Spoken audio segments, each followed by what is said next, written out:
शिव पुराण श्री शत्रुद्र संहिता 25वां अध्याय। पिप्पलाद महादेव लीला। नंदीश्वर बोले, हे सनत कुमार जी, एक दिन दधीची पुत्र ऋषि पिप्पलाद पुष्पभद्र नामक नदी में स्नान कर रहे थे। तभी उनकी दृष्टि एक सुंदर मनोहर युवती पर पड़ी। वह युवती भगवान शिव का ही अंश थी। उसे देखकर मुनि पिप्पलाद मोहित हो गए और उसे प्राप्त करने की इच्छा करने लगे। उन्हें ज्ञात हुआ कि वह परम सुंदरी राजा अनर्ण्य की पुत्री है। यह जानकर मुनि पिप्पलाद राजा अनर्ण्य के घर पधारे और उनसे उनकी पुत्री का हाथ मांगा। ऋषि की बातें सुनकर राजा सोच में डूब गए कि मैं अपनी प्रिय पुत्री, जो कि सदैव राजसी ठाठ बाट से रही है, को कैसे एक योगी के साथ ब्याह दूं, जिसके न कोई रहने का ठिकाना है न खाने पीने का।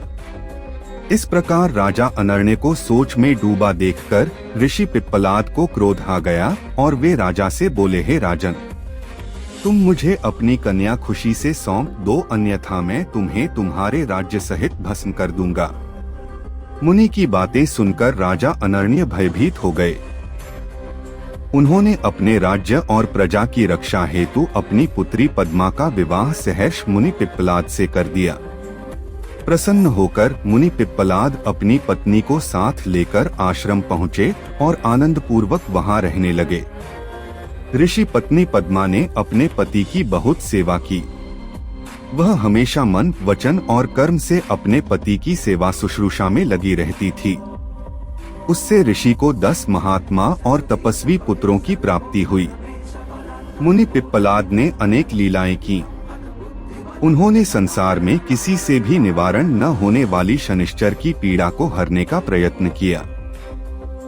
ऋषि ने अपने अनुयायी शिष्यों को यह वरदान दिया कि जन्म से लेकर 16 वर्ष तक की आयु वाले शिवभक्त मनुष्यों को शनि की पीड़ा नहीं हो सकती।